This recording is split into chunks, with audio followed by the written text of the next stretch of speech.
അസ്സലാമു അലൈക്കും വറഹ്മത്തുള്ളാഹി വബറകാതുഹു. സംസാരം ടിവിയുടെ ഒരു പുതിയ പ്രോഗ്രാമിലേക്ക് എല്ലാവരെയും സ്വാഗതം ചെയ്യാണ്. ഒരു പ്രാധാന്യമുള്ള വിഷയം ആയതുകൊണ്ടാണ് റമദാനിൽ നമ്മൾ ഇത്തരമൊരു വിഷയം എടുത്തത്. അടുത്തിടെ CPM-ന്റെ ഒരു ഉന്നതനായിട്ടുള്ള ഒരു നേതാവ് പറഞ്ഞത് മുസ്ലിങ്ങൾക്കിടയിലാണ് ഏറ്റവും കൂടുതൽ ക്രിമിനലുകൾ ഉള്ളത് എന്നുള്ളത്. അതൊന്ന് പരിശോധിക്കാമെന്ന് വിചാരിച്ചു. നമ്മൾ വസ്തുതാ വിവര കണക്കുകൾ വെച്ചിട്ട് ആരുടെ ഇടയിലാണ് ഏറ്റവും കൂടുതൽ ക്രിമിനൽസ് ഉള്ളത് നമുക്ക് തീർച്ചയായിട്ടും പരിശോധിക്കാം. ലോകത്ത് ഏറ്റവും കൂടുതൽ ക്രൂരതകളും ക്രിമിനൽ സ്വഭാവവും വെച്ച് പുലർത്തുന്ന ആരാണ് എന്നുള്ള ഒരു പരിശോധനയാണ്. അത് മുസ്ലിങ്ങളാണോ അല്ലെങ്കിൽ ഈ പറഞ്ഞ കമ്മ്യൂണിസ്റ്റുകാരാണെന്നുള്ള പരിശോധനയാണ് നമ്മൾ നടക്കുന്നത്. അതിനു മുമ്പ് നമ്മൾ ആദ്യമായിട്ട് ആ ഒരു ന്യൂസ് ബൈറ്റ് ജസ്റ്റ് ഒന്ന് പ്ലേ ചെയ്യാം. പരാമർശവുമായി CPM ഏരിയ കമ്മിറ്റി അംഗം മൂവാറ്റുപുഴ ഏരിയ കമ്മിറ്റി അംഗം MJ ഫ്രാൻസിസ് ആണ് ഫേസ്ബുക്ക് കമന്റിൽ വിദ്വേഷ പരാമർശം നടത്തിയത്. നോമ്പെടുത്താൽ ഒരു വർഷം പ്ലാൻ ചെയ്ത കുറ്റങ്ങൾക്ക് പരിഹാരമായെന്നാണ് ചിലർ കരുതുന്നത് എന്നാണ് കമന്റിൽ പറയുന്നത്. വിവാദമായതോടെ കമന്റ് ഡിലീറ്റ് ചെയ്തു. ഇതാണ് സംഗതി. കമന്റ് ഡിലീറ്റ് ചെയ്തു പോലും. പക്ഷേ ഇത് വളരെ ഉന്നതനായിട്ടുള്ള ഒരു ഏരിയ കമ്മിറ്റി സെക്രട്ടറിയുടെ അടുത്ത് നിന്നുള്ള പ്രസ്താവന വന്നത് ലോകത്ത് ഏറ്റവും കൂടുതൽ ക്രിമിനൽസ് ഉള്ളത് മുസ്ലിങ്ങളാണ്. എന്നാൽ വസ്തുത വെച്ച് പരിശോധിച്ച് നോക്കുമ്പോൾ ലോകത്ത് ഏറ്റവും കൂടുതൽ നമ്മൾ അതൊന്ന് കണക്കെടുത്ത് നമുക്ക് വിശദമായിട്ട് തന്നെ സംസാരിക്കേണ്ടതുണ്ട്. ഏറ്റവും കൂടുതൽ കൊലപാതകങ്ങളുടെ കണക്കുകൾ നമ്മൾ പരിശോധിച്ചാൽ അത് തീർച്ചയായിട്ടും അത് മുസ്ലിങ്ങളല്ല.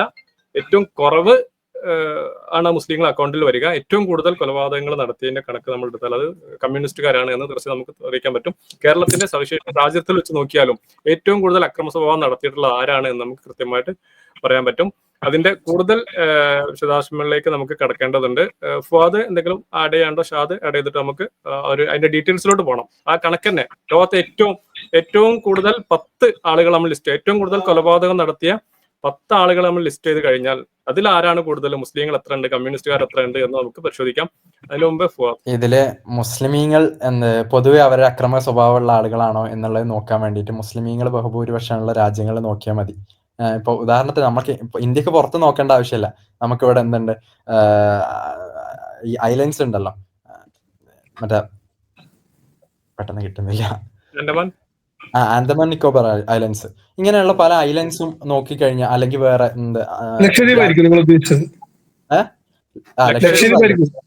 ലക്ഷദ്വീപ് ഐലൻഡ്സ്, അതുപോലെ തന്നെ വേറെയുള്ള മുസ്ലിം രാജ്യങ്ങൾ, ഏറ്റവും കൂടുതൽ സെക്യൂർ ആയിട്ടും സ്ത്രീകൾക്ക് പോകാൻ പറ്റിയ സിറ്റി, ഇങ്ങനെയൊക്കെയുള്ള പല ഇൻഡെക്സുകൾ നമുക്ക് നോക്കിക്കഴിഞ്ഞാൽ അതിലൊക്കെ ടോപ്പായിട്ട് നമുക്ക് മുസ്ലിമീങ്ങളെ കാണാൻ പറ്റും, അല്ലെങ്കിൽ മുസ്ലിമീങ്ങളുള്ള രാജ്യങ്ങൾ കാണാൻ പറ്റും. പിന്നെ മുസ്ലിമീങ്ങൾ എവിടെയെങ്കിലും പ്രയാസം ഉണ്ടാക്കുന്നുണ്ട്, അല്ലെങ്കിൽ പ്രതിസന്ധികൾ ഉണ്ടാവുന്നുണ്ട്, അല്ലെങ്കിൽ അക്രമാസക്തരാവുന്നുണ്ടെങ്കിൽ അത് പുറമേ നിന്നുള്ള ഒരു എനിമിയുടെ ഇൻവോൾവ്മെന്റ് കാരണമായിരിക്കും എന്നുള്ളതും കാണാൻ പറ്റും. അപ്പോൾ അവിടെ തന്നെ ആ കാര്യം മുനയൊടിയാണ്. പിന്നെ നമ്മൾ നോക്കുകയാണെന്നുണ്ടെങ്കിൽ ഏറ്റവും കൂടുതൽ ക്രിമിനൽ ഇൻഡെക്സുകൾ കുറവുള്ള സ്ഥലങ്ങൾ കേരളത്തിൽ തന്നെ നോക്കുകയാണെങ്കിൽ അത് മുസ്ലിമീങ്ങൾ ബഹുഭൂരിപക്ഷമുള്ള സ്ഥലങ്ങളാണ്. ഏറ്റവും കൂടുതൽ കള്ള് കൺസ്യൂം ചെയ്യുന്നതിൽ, ആൽക്കഹോൾ കൺസപ്ഷൻ കുറവുള്ള സ്ഥലങ്ങൾ, അതേപോലെ തന്നെ ക്രൈം റേറ്റിൽ കൺസപ്ഷൻ ഉള്ള സ്ഥലങ്ങൾ, ഇങ്ങനെയുള്ള സ്ഥലങ്ങളൊക്കെ നോക്കുകയാണെങ്കിൽ അത് മുസ്ലിമീങ്ങൾ ഭൂരിപക്ഷമായി താമസിക്കുന്ന സ്ഥലങ്ങളാണ്. അത് തന്നെ ഫസ്റ്റ് ഇതിലുള്ള പോയിന്റാണ്. പിന്നെ ഇവരുടെ പൊതു സ്വഭാവം എന്താണ്, ഇവരെങ്ങനെയാണ്? ഇപ്പോൾ ഈ പറഞ്ഞ വ്യക്തി ഒരു കമ്മ്യൂണിസ്റ്റ് ആണ്. കമ്മ്യൂണിസ്റ്റുകളുടെ ആശയപരമായി അവരെങ്ങനെയാണ് ലോകത്തിനെ നന്നാക്കാൻ ശ്രമിച്ചിട്ടുള്ളത് എന്നുള്ളതിന് വേറെ ഒരുപാട് മാതൃകകളുണ്ട്. അതിലൊരു മാതൃകയാണ് ഇപ്പൊ ബോൾഷെവിക് വിപ്ലവം. റഷ്യയിൽ നടന്നിട്ടുള്ള വിപ്ലവമാണ്. ബോൾഷെവിക് വിപ്ലവത്തിന് ശേഷം അവരെങ്ങനെയാണ് ഈ പറഞ്ഞ അവര് സ്വപ്നം കാണുന്ന മഹത്തായ രാജ്യം ഉണ്ടാക്കാൻ വേണ്ടിയിട്ട് അവർ ചെയ്തു കൂട്ടിയ ഈ പറയുന്ന ലെനിനും അതിന് ശേഷം വന്നിട്ടുള്ള ആളുകളൊക്കെ ചെയ്തിട്ടുള്ള കൊലപാതകങ്ങളുടെ എണ്ണം എടുത്ത് നോക്കിക്കഴിഞ്ഞാൽ നമുക്ക് മില്യൺസ് ആണ്. ചെറിയ ചെറിയ എമൗണ്ടുകളല്ല, മില്യൺസ് ആയിട്ടുള്ള എമൗണ്ടുകളാണ്. അപ്പോൾ ഈ ആളുകളാണ് നമ്മൾ മുസ്ലിമീങ്ങളാണ് അക്രമാസക്തിയുള്ള ആളുകളെന്നും മുസ്ലിമീങ്ങളാണ് പ്രശ്നക്കാരായിട്ടുള്ള ആൾക്കാർ എന്ന് പറയുന്നത്. ഇതൊരു വലിയ തെൽബീസാണ്, ഒരു ഡിസെപ്ഷൻ ആണ്. ഷാദ്, തീർച്ചയായിട്ടും നമുക്ക് അതിന്റെ വിശദാംശങ്ങൾക്ക് പോകുന്നതിന് മുമ്പ്, ഷാദിലും അബു മിസാബിലും പോകുന്നതിന് മുമ്പേ നമുക്ക് ആ കണക്കൊന്നും കൂടെ കാണിക്കേണ്ടതുണ്ട്. ഇതാണ് അതിന്റെ ഒരു കണക്ക്. അതിന്റെ സ്റ്റാറ്റിക്സ് എടുത്ത് നോക്കിയാൽ ലോകത്തെ ഏറ്റവും കൂടുതൽ കൊലപാതകം നടത്തിയ 10 പേരെ ലിസ്റ്റ് ചെയ്താൽ എത്ര മുസ്ലിങ്ങൾ ഉണ്ട് എന്ന് ഏരിയ കമ്മിറ്റി ഒന്ന് പഠിച്ച് മനസ്സിലാക്കുക എന്നുള്ളതാണ്. 1-ാം സ്ഥാനം പോകുന്നത് മാവോസെത്തുങ്. നിങ്ങൾക്കറിയാം മാവോസെത്തുങ് ആരാണെന്ന് പറയേണ്ട ആവശ്യമില്ല. കമ്മ്യൂണിസ്റ്റ് പാർട്ടിയുടെ നേതാവാണ്. ഏറ്റവും കൂടുതൽ കൊലപാതകം മനുഷ്യ ചരിത്രത്തിൽ നടത്തിയ ആളാണ് അദ്ദേഹം. അദ്ദേഹം ഒരു കമ്മ്യൂണിസ്റ്റ് നേതാവായിരുന്നു എന്നുള്ളതാണ് വസ്തുത. 2-ാമെടുത്താൽ സ്റ്റാലിനാണ്. സ്റ്റാലിൻ കമ്മ്യൂണിസ്റ്റുകാരനായിരുന്നു, കറകളഞ്ഞ എത്തിസ്റ്റ് ആയിരുന്നു. അദ്ദേഹം റഷ്യൻ നേതാവ്. 34 മില്യൺ 2-ാം സ്ഥാനം അദ്ദേഹത്തിനാണ് പോകുന്നത്. 3-ാമത്തത് ഹിറ്റ്ലറാണ്. അദ്ദേഹം മുസ്ലിം അല്ല, അദ്ദേഹം കമ്മ്യൂണിസ്റ്റുകാരനല്ല, പക്ഷെ അദ്ദേഹം മുസ്ലിം അല്ല. ഏറ്റവും ക്രൂരത ഉള്ള മുസ്ലിങ്ങൾക്കാണ് എന്ന് പറയുന്ന ഏരിയ സെക്രട്ടറി ഒന്ന് മനസ്സിലാക്കേണ്ടത് 3-ാം സ്ഥാനം 20 മില്യൺ ആളുകളെ നിഷ്കരുണം കൊന്ന ഹിറ്റ്ലറാണ്. 4-ാമത്തെ സ്ഥാനം ലിയോപോൾഡ് ആണ്. അദ്ദേഹം ഒരു ക്രിസ്ത്യൻ ആയിരുന്നു. ലിയോപോൾഡ് 10 മില്യൺ ആളുകളാണ് കൊന്നത്. മറ്റൊന്ന് ഹിഡേക്കി ജപ്പാനിലെ കമ്മ്യൂണിസ്റ്റ് നേതാവായിരുന്നു അദ്ദേഹം 5 മില്യൺ ആളുകളെയാണ് നിഷ്കരണം കൊന്നത്, 6ാമത്തെ പോണത് ലെനിനാണ്. ഇതൊക്കെ ആരാന്ന് എല്ലാവർക്കും അറിയാം. പോൾ പോൾട്ട് കമ്മ്യൂണിസ്റ്റ് നേതാവായിരുന്നു. കിം സങ് പിന്നെ കൊറിയയിലെ കമ്മ്യൂണിസ്റ്റ് നേതാവ്. അങ്ങനെ കമ്മ്യൂണിസ്റ്റുകളാണ്. എനിക്കൊന്നൊരു 10ൽ 7 പേരും കമ്മ്യൂണിസ്റ്റ് നേതാക്കളാണ്. ലോക ചരിത്രത്തിൽ തുല്യത ഇല്ലാത്ത ക്രൂരതകൾ ചെയ്തു. 50 മില്യൺ ആളുകളൊക്കെ ഒരാൾ കൊന്നു തീർക്കുക എന്ന് പറഞ്ഞാൽ നോക്കൂ. പിന്നെ ഇതൊക്കെ എന്ത് കണ്ടിട്ടാണ് ഇത്തരം ക്രൂരതകളൊക്കെ ഒരു മുസ്ലിങ്ങളെ പേരിൽ വെക്കുന്നത്? കാരണം ഒരു മുസ്ലിമിന് ഒരിക്കലും ക്രൂരനാകാൻ പാടില്ല. കാരണം അനിവാര്യ ഘട്ടത്തിൽ യുദ്ധം ചെയ്യേണ്ടി വന്നാൽ പോലും അവിടെ ചില നിയമങ്ങൾ ഏർപ്പെടുത്തിയ മതമാണ് ഇസ്ലാം. ആ ഇസ്ലാമിനെ കുറിച്ച് ഇവർ പറയാനുള്ള ചേതോവികാരം വേറേതാണ്. നമുക്ക് തീർച്ചയായിട്ടും വിശദീകരിക്കണം എന്തുകൊണ്ട് കേരളത്തിലെ കമ്മ്യൂണിസ്റ്റ് പാർട്ടിക്ക് ഇങ്ങനത്തെ അപജയം ഉണ്ടായി എന്നുള്ളതിന്റെ ഒരു ഇതില് തമാശയുള്ള കാര്യമുണ്ട്. എന്താന്ന് വെച്ച് കഴിഞ്ഞാല് ഏരിയ സെക്രട്ടറി അയാളുടെ ഓഫീസിൽ നോക്കുകയാണെങ്കിൽ ഇതിൽ 3 ആളുടെങ്കിലും ചിത്രം അവിടെ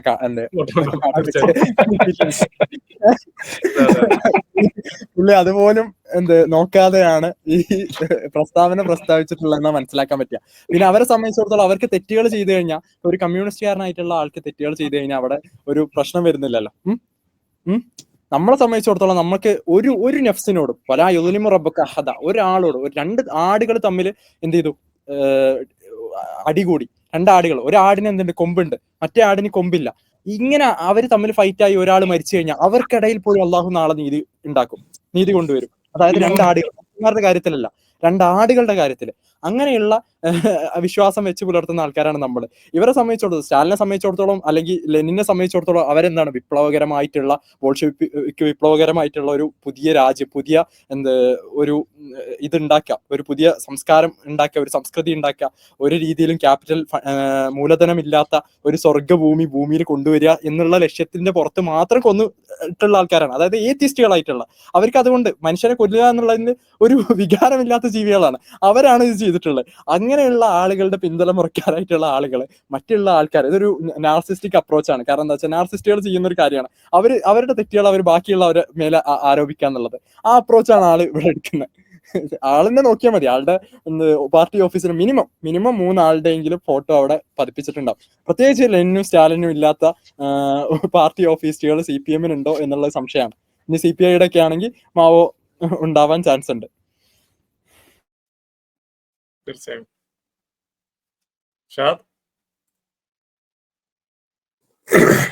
പെട്ടെന്ന് കുറച്ച് തിരക്കായി പോയി. അതായത് നമ്മൾ നോക്കുകയാണെങ്കിൽ 50 മില്യൺ എന്ന് പറഞ്ഞാൽ 50 മില്യൺ എന്ന് പറഞ്ഞാൽ 5 കോടിയാണ് നമ്പർ.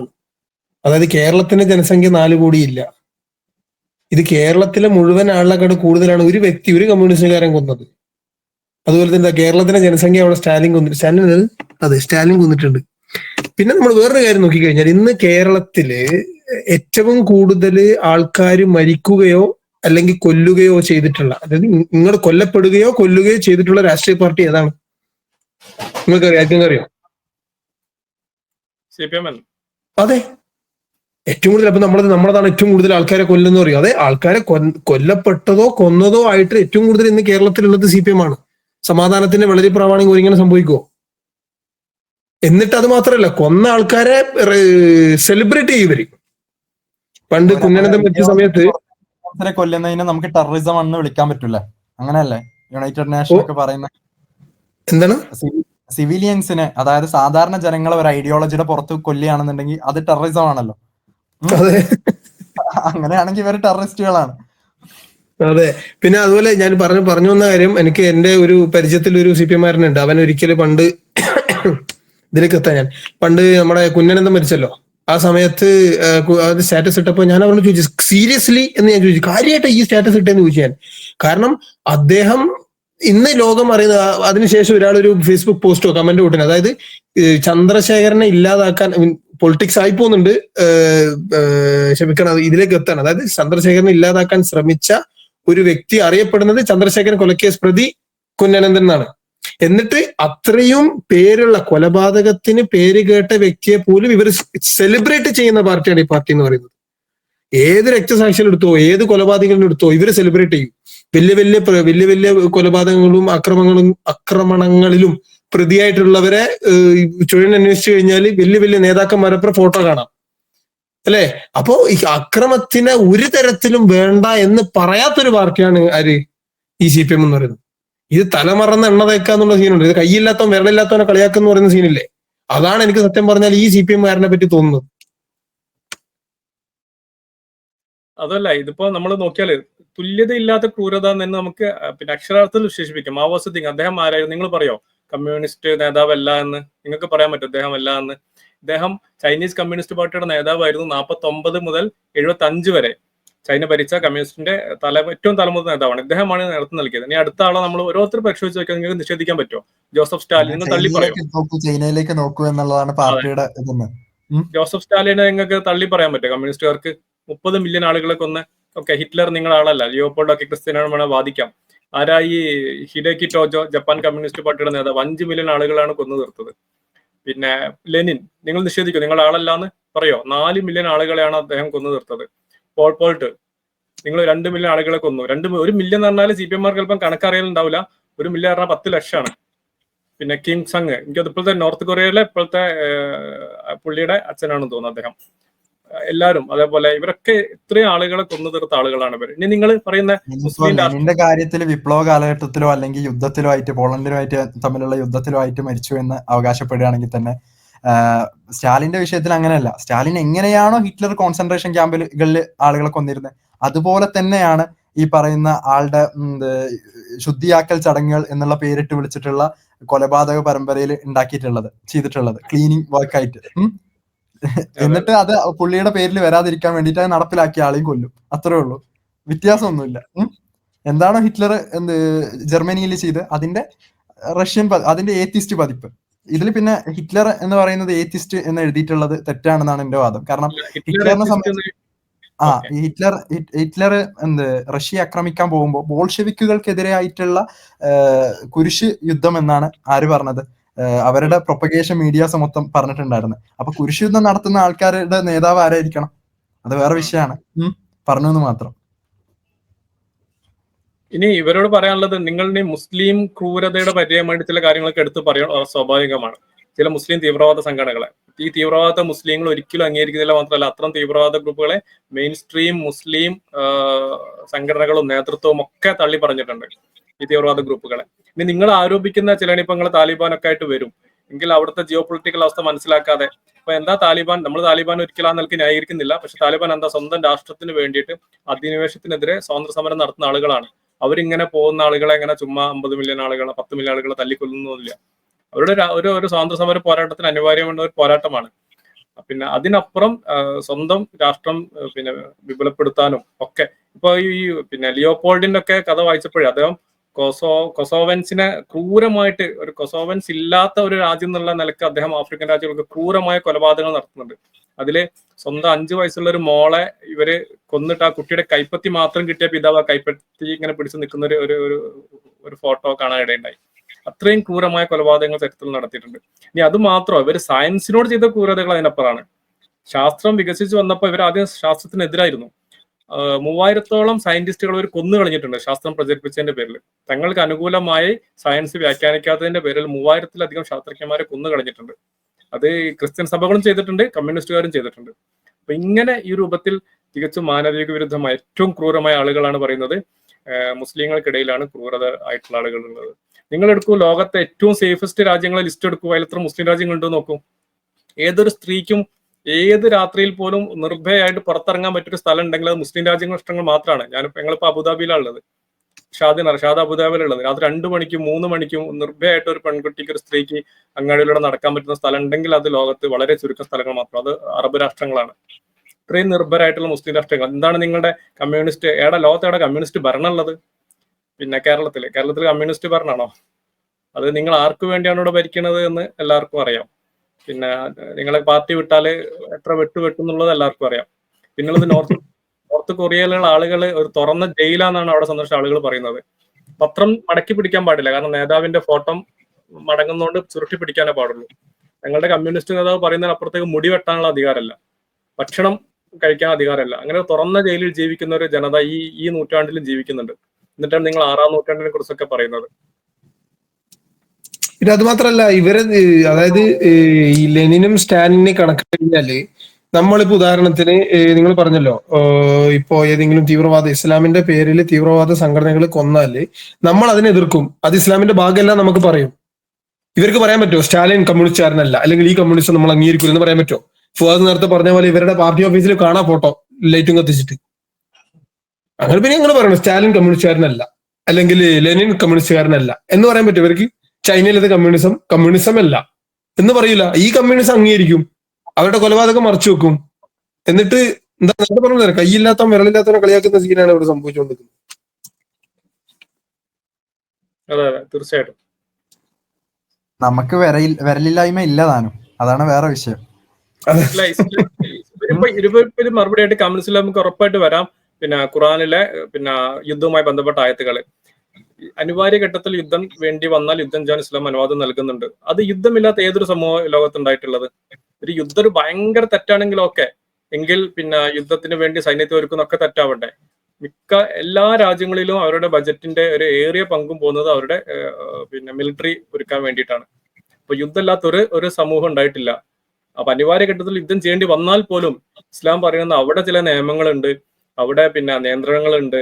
പിന്നെ ആ യുദ്ധത്തിൽ പിന്നെ സ്ത്രീകളെയും കുട്ടികളെ ആക്രമിക്കാൻ പാടില്ല, പിന്നെ ആരാധനാലയങ്ങൾ ആക്രമിക്കാൻ പാടില്ല, വൃക്ഷങ്ങൾ നശിപ്പിക്കാൻ പാടില്ല, കീഴടങ്ങിയവരെ ഉപദ്രവിക്കാൻ പാടില്ല, അവരെ സുരക്ഷിതം എത്തിക്കണമൊക്കെ കൃത്യമായ നിർദ്ദേശങ്ങൾ ഇസ്ലാം നൽകുന്നുണ്ട്. അങ്ങനെ യുദ്ധത്തിൽ വേളയിൽ പോലും കൃത്യമായ നിയമങ്ങൾ നിർദ്ദേശങ്ങൾ പറയുന്ന ഒരു മതമാണ് ഇസ്ലാം. ആ ഇസ്ലാമിനാണ് നിങ്ങൾ ക്രൂരതയുടെ പര്യായമായിട്ട് കാണിക്കുന്നത്. പിന്നെ ഇസ്ലാം അത് മാത്രമല്ല, നമ്മളെ വിഷയത്തിൽ ആഡ് ചെയ്യേണ്ട വിഷയം എന്ന് വെച്ചിട്ടുണ്ടെങ്കിൽ, നമ്മളെ നാടുകളിൽ നടക്കുന്ന ഒട്ടുമിക്ക ആക്രമണങ്ങളും, അത് 90% ആക്രമണങ്ങളും ലഹരിയുമായി ബന്ധപ്പെട്ടുള്ള കേസുകളാണ്. എല്ലാവരും അംഗീകരിക്കുന്ന ഒരു കാര്യമാണ് അത് ലഹരി എന്നുള്ളത് ഈ വിഷയത്തിൽ ഒരു മെയിൻ പ്രചോദനമാണ് എന്നുള്ളത്. അല്ലാതെ സാധാരണ മനുഷ്യത്തുള്ള ഒരാൾക്ക് ഒരിക്കലും ഇത് ചെയ്യാൻ കഴിയില്ല. ഇവിടെ കമ്മ്യൂണിസത്തിന്റെയും അതേപോലെ തന്നെ ഇസ്ലാമിന്റെയും ഇതിനോടുള്ള കാഴ്ചപ്പാടുകൾ എന്താന്ന് നോക്കിയാൽ നമുക്ക് വളരെ കൃത്യമാണ്. പ്രത്യേകിച്ച് മദ്രസകളെ കുറിച്ചൊക്കെ ഇവർ പറയാറുണ്ടല്ലോ. എന്താണ് മദ്രസകളിലൊക്കെ പഠിപ്പിക്കുന്നത്?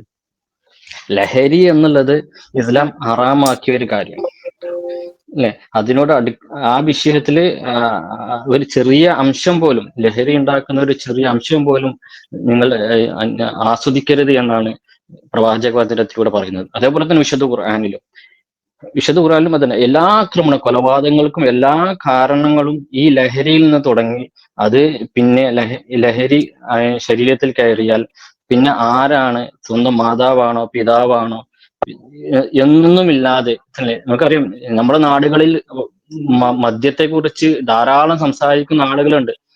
പക്ഷെ മദ്യത്തോടുള്ള കാഴ്ചപ്പാട് എന്താണ് ഈ ആളുകൾക്ക്?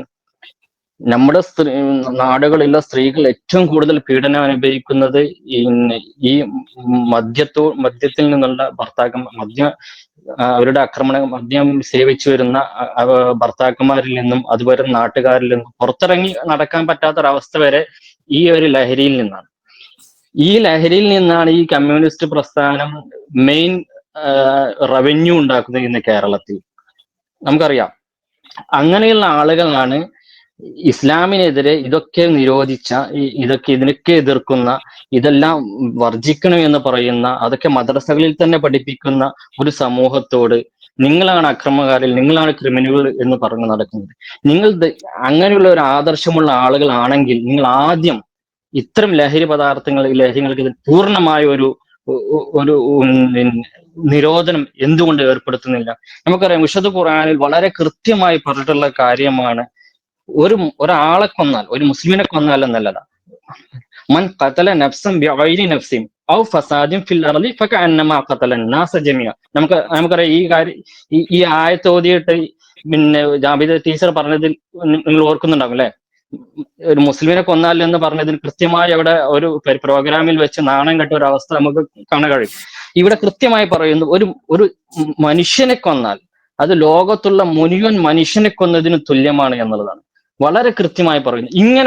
ഇങ്ങനെ വിശ്വസിക്കുന്ന ഒരാൾക്ക്, വിശുദ്ധ ഖുർആൻ നെഞ്ചിലേറ്റിയ ഒരാൾക്ക് എങ്ങനെയാണ് ഒരു അന്യായം ഒരാളെ കൊല്ലാനോ അല്ലെങ്കിൽ അവനെ ആക്രമിക്കാനോ അല്ലെങ്കിൽ അവന്റെ സമ്പത്ത് അപഹരിക്കാനോ കഴിയുന്നതെന്ന് നമുക്ക് ചിന്തിക്കേണ്ട വിഷയമാണ്. പക്ഷെ വിശ്വാസപരമായിട്ട് അല്ലെങ്കിൽ ഇങ്ങനെ ഒരു ആദർശപരമായിട്ടോ ഇങ്ങനെ ഒരു ചിന്തകളോ ഇല്ലാത്ത, മാനുഷിക മൂല്യങ്ങളോ പഠിപ്പിക്കപ്പെടാത്ത ഒരു സമൂഹത്തിൽ അല്ലെങ്കിൽ ഒരു കമ്മ്യൂണിറ്റിയിൽ, കമ്മ്യൂണിസത്തെ പോലുള്ള ഒരു ആദർശത്തിൽ നിന്ന് എങ്ങനെയാണ് പിന്നെ ക്രിമിനലുകളിലല്ലാത്ത ആളുകൾ ഉണ്ടാകുന്നത്, അല്ലെങ്കിൽ സത്യസന്ധരായ ആളുകൾ ഉണ്ടാകുന്നത്?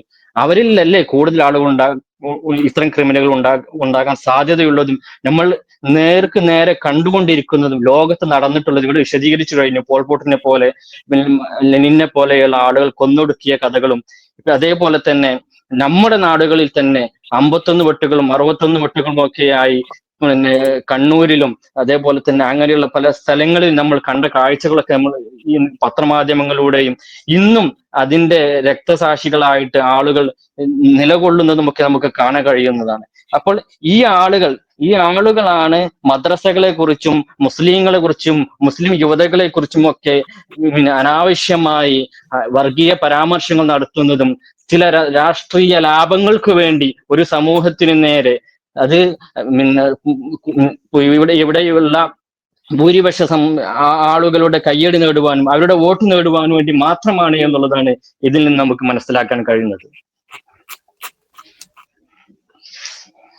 തീർച്ചയായും അത് ഇപ്പോ സൂചിപ്പിച്ച പോലെ തന്നെ ഈ എല്ലാ കുറ്റകൃത്യങ്ങളുടെയും മാതാവ് ഈ മദ്യം ലഹരി തന്നെയാണ്. ഇന്നിപ്പോ 18/3/2025 നമ്മൾ ഈ പ്രോഗ്രാം നടത്തുമ്പോൾ ഒന്ന് ന്യൂസ്, പിന്നെ കോഴിക്കോട് ഈങ്ങാപ്പുഴ എന്ന് പറഞ്ഞ സ്ഥലത്ത് പിന്നെ ഭാര്യയെ വെട്ടിക്കൊലപ്പെടുത്തിയ ഒരു യാസിർ, അദ്ദേഹം മയക്കുമരുന്ന് ലഹരിയിലാണ്.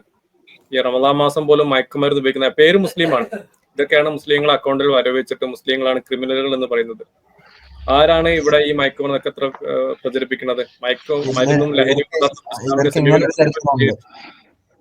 അതായത് മതം മനുഷ്യനെ മയക്കുന്ന കറുപ്പാണെന്ന് പറഞ്ഞിട്ടുള്ള കമ്മ്യൂണിസം തന്നെ റഷ്യയിലുള്ള ജനതയെ സൈലന്റ് ആക്കാൻ വേണ്ടിയിട്ട് വോഡ്ക സുലഭമാക്കിയ ചരിത്രം ഇവർക്കുണ്ട്. അപ്പോൾ ഇവരുടെ ഈ രീതിയിലുള്ള റെസൊല്യൂഷൻസ് ഒക്കെ ഇവരുടെ ആവശ്യങ്ങൾക്ക് അനുസരിച്ചിട്ടാണ്. പക്ഷെ നമ്മളെ സംബന്ധിച്ചിടത്തോളം ഹംറും മൈസറൊക്കെ അമൽ ഷെയ്ത്വാനാണെന്ന് അള്ളാഹു സുബ്ഹാനഹു വ തആല നമുക്ക് ഖുർആനിൽ തന്നെ വ്യക്തമായിട്ട് പറഞ്ഞു തന്നിട്ടുണ്ട്. അപ്പൊ നമ്മൾ അതാണ് പാലിക്കുന്നത്. പിന്നെ എനിക്ക് അബു മിസ്ഹബ് പറഞ്ഞു വെച്ച ഒരു സംഭവത്തില് ഇവരുടെ ബഹുഭൂരിപക്ഷ ആളുകളെ കയ്യിലെടുക്കാൻ വേണ്ടിയിട്ട് ഈ ട്രെൻഡ് സ്റ്റാർട്ട് ചെയ്തിട്ടുള്ളത് ഈ കൊറോണ കാലത്തിന് ശേഷമാണ്. ആഫ്റ്റർ കൊറോണ ഈ പീരീഡിൽ ഒരുപാട് വലതുപക്ഷ രാഷ്ട്രീയ ഗ്രൂപ്പുകൾ വന്നു. അവര് പല രീതിയിലുള്ള പ്രചരണങ്ങൾ ആരംഭിച്ചു. ഉദാഹരണത്തിന് പറയുകയാണെങ്കിൽ കാസ പോലെ, അതേപോലെ തന്നെ RSSന്റെ പല ആളുകളും അവരുടെ പ്രചരണങ്ങൾ ആരംഭിച്ചു.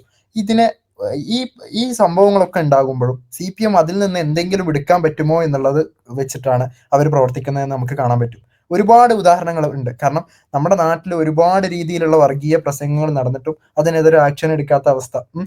ഒരു ആക്ഷൻ എടുത്താൽ തന്നെ എന്താണ് അത് അവിടെ നിൽക്കും. പക്ഷെ അങ്ങനെ എടുക്കാത്തത് കൊണ്ടാണ് പല ആൾക്കാരും, പല ജാമിതമാരും, പല ലിയാക്കത്തുകളും, അതേപോലെ തന്നെ പല ആളുകളും അവർക്ക് തോന്നിയതൊക്കെ പറയുന്ന, ഏത് രീതിയിലുള്ള മതനിന്ദ വേണമെങ്കിലും നടത്തുന്ന അവസ്ഥയിലേക്ക് എത്തിയിട്ടുള്ള, അല്ലെങ്കിൽ വർഗീയവും വംശീയവുമായിട്ടുള്ള അവസ്ഥയിലേക്ക് എത്തിയിട്ടുള്ള ഇത് പിന്നെ ഈ വലതുവൽക്കരണം അവർക്കുള്ളിലും സംഭവിക്കുന്നു എന്നുള്ളതിന്റെ ഉത്തമ ഉദാഹരണമാണിത്. കാരണം അതിനെ അവർ സപ്പോർട്ട് ചെയ്തിട്ടുണ്ട്. RSS മേധാവിയുടെ അടുത്ത് പോയിട്ട് എല്ലാ ദിവസവും റിപ്പോർട്ട് നമുക്ക് മനസ്സിലാവും.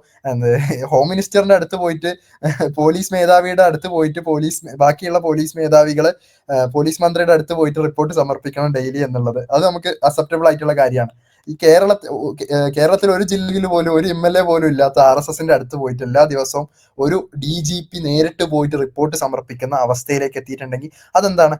അത് ഈ നാടിനെ എത്രത്തോളം വലതുവൽക്കരിക്കപ്പെടണം എന്ന അവരുടെ അജണ്ടയുടെ ഭാഗമാണ്.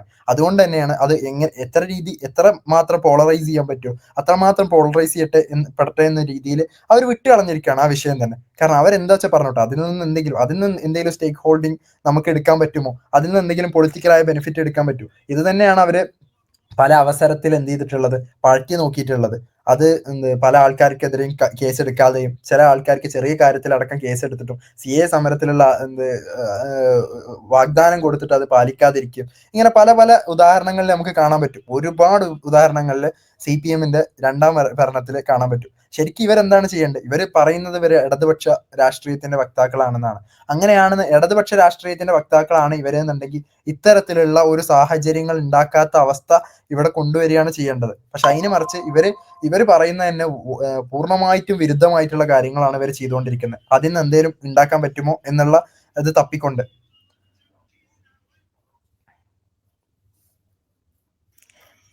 ഇതിലെ അഡോൾഫ് ഹിറ്റ്ലറിനെ കാണിച്ച ഒരു സംഭവം. അഡോൾഫ് ഹിറ്റ്ലർ എന്ന് പറയുന്ന മനുഷ്യൻ, ആ ആള് അവിടെ അവരുടെ പ്രൊപ്പഗേഷൻ സ്റ്റാർട്ട് ചെയ്ത സമയത്ത് ഒരു പെയിന്റർ ആയിരുന്നു ആള്. പെയിന്റിങ് ജോബ് കിട്ടാതെയാണ് അയാൾ എന്ത് ചെയ്യുന്നത്, ജർമ്മനി രാഷ്ട്രീയത്തിലേക്ക് വരുന്നത്. അവിടെ ജർമ്മനിയിൽ ജൂതർക്കെതിരെ പ്രസംഗിച്ച് തുടങ്ങുമ്പോൾ അവിടെ അവരുടെ കൂട്ടത്തിലുള്ള ആൾക്കാർ തന്നെ അയാളെ പിൻകാലത്ത് സപ്പോർട്ട് ചെയ്ത ആൾക്കാർ തന്നെ അയാളെ എതിർത്ത് പറഞ്ഞിട്ടുണ്ടായിരുന്നു. ജൂതനായിട്ടുള്ള ഒരാളാണ് ആൾക്ക് എന്ത് ചെയ്തിട്ടുള്ള ഈ മിലിറ്ററിയിൽ ക്രോസ് പുരസ്കാരമൊക്കെ കൊടുത്തിട്ടുണ്ടായിരുന്നു. അങ്ങനെ ഇങ്ങനെയുള്ള ഒരു സമൂഹത്തെ, അതായത് എല്ലാവരും ഒരുമിച്ച് സന്തുലിതമായിട്ട് ജീവിച്ചിരുന്ന ഒരു സമാധാനത്തോടെ ജീവിച്ചിരുന്ന ഒരു അറ്റ്മോസ്ഫിയറിനെ എങ്ങനെയാണ് അവർ തിരിച്ചെടുത്തത്? ആ പ്രൊപ്പഗേഷൻ, അതേ പ്രൊപ്പഗേഷന്റെ വേറെ നാണയങ്ങളാണ് ഇവർ ഇടക്കും തലക്കുമായിട്ട് കൊടുക്കുന്നതും അത് കൊടുക്കാൻ വേണ്ടിയിട്ട് എന്ത് ചെയ്യുന്നത്, എല്ലാ രീതിയിലുള്ള സപ്പോർട്ടും കൊടുക്കുന്നത്. തീർച്ചയായും തീർച്ചയായും.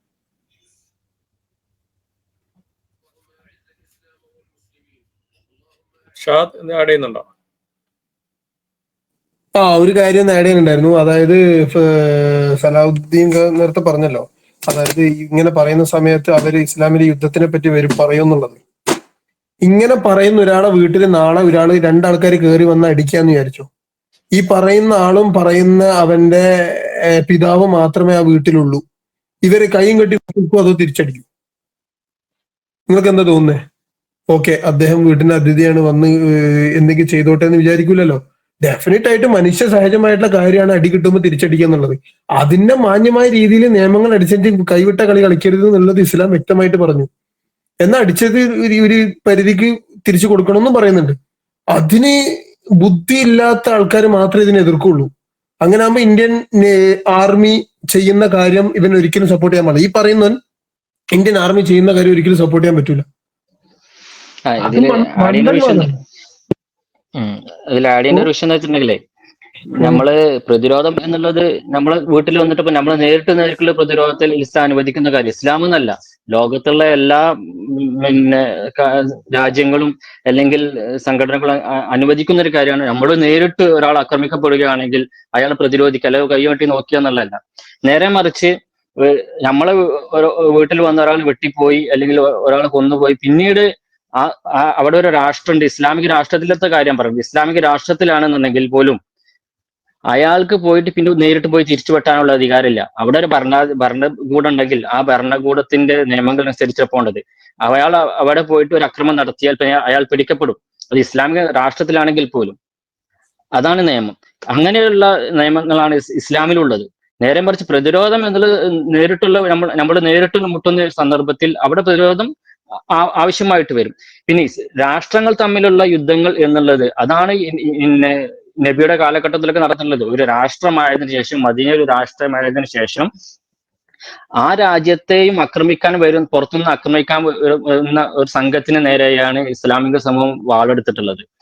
അത് ഏത് രാജ്യമാണെങ്കിലും. അപ്പൊ ഇന്ത്യക്കൊരു ആർമി ഉണ്ട്, പിന്നെ അതേപോലെ തന്നെ ഭരണ സംവിധാനങ്ങളുണ്ട്. പുറത്തുനിന്ന് ആരെങ്കിലും ആക്രമിക്കാൻ വന്നാൽ, അല്ലെങ്കിൽ രാജ്യത്തിന്റെ ഒരു ഭാഗം പിന്നെ അധിനിവേശം നടത്തിയാൽ പോലും ആർമി തിരിച്ചടിക്കാറില്ലേ? ആ ഒരു യുദ്ധം തന്നെയാണ് ഇസ്ലാമിലുള്ളത്. ഇങ്ങോട്ട് ആക്രമിക്കാൻ വന്നു കഴിഞ്ഞാൽ അവിടെ തിരിച്ചടിക്കുക, അതിനെ പ്രതിരോധിക്കുക എന്നുള്ളത് ഏത് രാജ്യവും ലോകത്തുള്ള ഏത് മനുഷ്യാവകാശ സംഘടന അനുവദിച്ച ആ ഒരു സംഭവം തന്നെയാണ് ഇസ്ലാമിൽ അനുവദിച്ചിട്ടുള്ളത്. അവിടെ പോലും കൃത്യമായ മാർഗദർശനങ്ങളാണ് ഇസ്ലാം അനുവദിച്ചിട്ടുള്ളത്. ഈവൻ ഒരു മതം ഒരു മൂല്യങ്ങളും പഠിപ്പിക്കാത്ത ഇസ്ലാം പഠിപ്പിക്കുന്ന ചില മൂല്യങ്ങളുണ്ട്. അതെന്താണെന്ന് വെച്ചാൽ മരങ്ങൾ മുറിക്കരുത്, അല്ലെ? പിന്നെ അതേപോലെ തന്നെ മഠാധിപതികൾ ആക്രമിക്കപ്പെടരുത്, കുട്ടികളെ കൊല്ലരുത്, സ്ത്രീകൾ ആക്രമിക്കപ്പെടരുത്. ഇങ്ങനെ കൃത്യമായ മാർഗദർശനങ്ങളാണ് ഒരു യുദ്ധത്തിൽ പോലും. നമുക്കറിയാം, ഇന്ന് ലോകത്ത് നടക്കുന്ന യുദ്ധങ്ങളൊക്കെ അമേരിക്കയും അതേപോലെ തന്നെ ഈ പറയുന്ന പിന്നെ മനുഷ്യത്വം വിളമ്പുന്ന വലിയ വലിയ സാമ്രാജ്യത്വ രാജ്യങ്ങളായാലും, അതേപോലെ തന്നെ റഷ്യയും ചൈനയും പോലുള്ള രാജ്യങ്ങളായാലും, ഇവരൊക്കെ ഒരു അക്രമങ്ങൾ നടത്തിയാൽ എത്രത്തോളം ഈ സംഭവങ്ങൾ പാലിക്കപ്പെടും എന്നുള്ളത് നമുക്കൊന്ന് ആലോചിച്ചാൽ മതി. അവിടെ പോലും ഇസ്ലാം പറയുന്ന ചില മൂല്യങ്ങളും പിന്നെ മനുഷ്യാവകാശങ്ങളും ഒക്കെ പാലിക്കപ്പെട്ടുകൊണ്ടായിരിക്കണം യുദ്ധങ്ങൾ എന്ന് പോലും പഠിപ്പിക്കുന്ന ഒരു ആദർശമാണ് ഇസ്ലാമിൻ്റെത്. അപ്പൊ ഇതൊക്കെ കൃത്യമായി പറയുന്ന ഒരു സമൂഹത്തിന് നേരെയാണ് ഇവര് ഈ ആളുകൾ ക്രിമിനലുകൾ എന്നും പിന്നെ ക്രിമിനലിസമാണ് ഈ ഇസ്ലാമിൽ പഠിപ്പിക്കുന്നത്, അല്ലെങ്കിൽ മദ്രസകളിൽ കുട്ടികൾക്ക് പഠിപ്പിച്ചു കൊടുക്കുന്നത് എന്നൊക്കെ പറയുമ്പോൾ എത്ര വലിയ പിന്നെ വിഡ്ഢിത്തമാണ് എന്ന് നമുക്ക് ആലോചിക്കാൻ കഴിയുന്നതുള്ളൂ.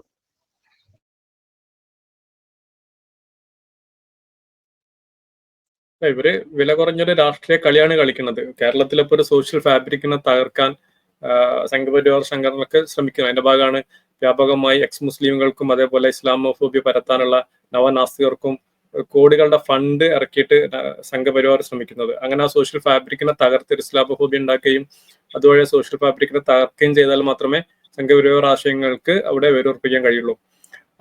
പക്ഷെ അതിന് അനുകൂലമായിട്ടുള്ള ഒരു നിലപാടാണ് മാർക്സിസ്റ്റ് പാർട്ടി കേരളത്തിൽ സ്വീകരിക്കുന്നത്.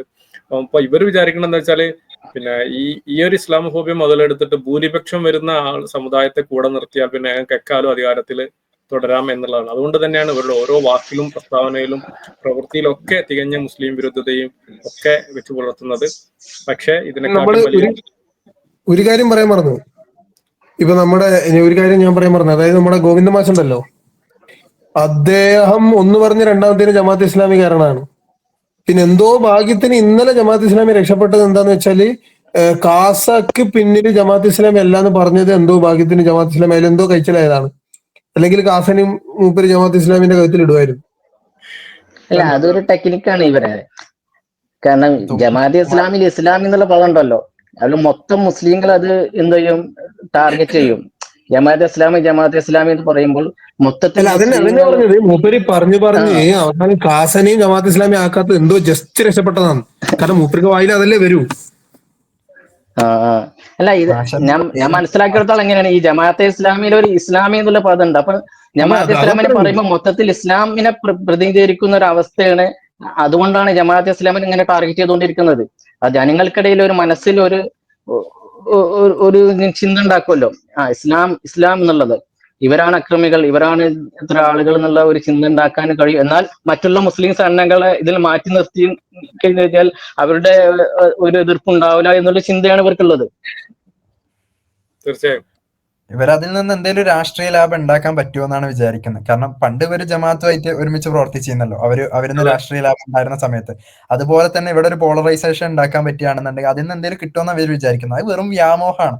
ഇതുകൊണ്ട് ആരെങ്കിലും പച്ച പിടിക്കുന്നുണ്ടെങ്കിൽ അത് പച്ച പിടിക്കാൻ പോകുന്നത് RSS മാത്രമാണ്, വേറെ ആരുമല്ല. BJP മാത്രമാണ്. BJPക്ക് കൂടുതൽ അക്കൗണ്ടുകൾ തുറക്കാനുള്ള സാധ്യതകൾ കൂട്ടിക്കൊടുക്കുക, അവരുടെ പ്രൊപ്പഗേഷൻസിന് കൂടുതൽ ഫ്യൂവൽ ചെയ്ത് കൊടുക്കുക എന്നുള്ളതല്ലാതെ വേറെ ഒന്നുമില്ല ഇതില്.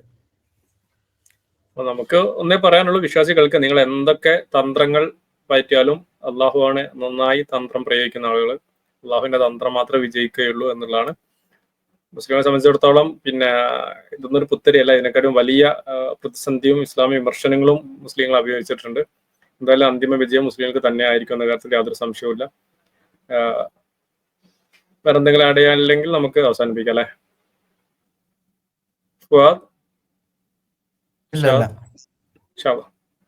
ഓക്കെ, നമുക്ക് വൈൻഡപ്പ് ചെയ്യാം.